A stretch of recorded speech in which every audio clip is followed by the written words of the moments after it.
નમસ્કાર મિત્રો મિત્રો ધરતીબેન સોલંકી જોરદાર સોંગ ગાયું છે। ખાલી એક વખત તમે સોંગ સાંભળો, જોરદાર સોંગ ગાયું છે, મજબૂત સોંગ ગાયું છે મિત્રો। તમને સોંગ સારું જ લાગશે એટલે હું તમને વિડીયો બતાવું એના પહેલા જો તમે આપણી ચેનલમાં નવા આવ્યા હો તો ચેનલને સબસ્ક્રાઇબ કરી દેજો અને વિડીયોને લાઈક કરી દેજો।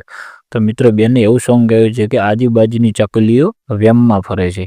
જોરદાર સોંગ છે મિત્રો। તમારાથી આડોશ પાડોશના લોકો બળતા હોય તો આ સોંગ એક વખત તેમને સંભળાવી જ દેજો, કેમ કે મજબૂત સોંગ ગાયું છે અને જે ચકલીઓ બળતી હોય ને એમના માટે જ સોંગ ગાયું છે।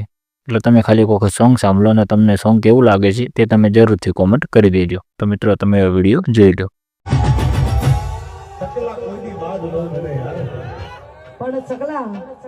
સકલા કોઈ દી બાજ ન બને માટે આજુબાજુની ચકલીઓ ફરે છે।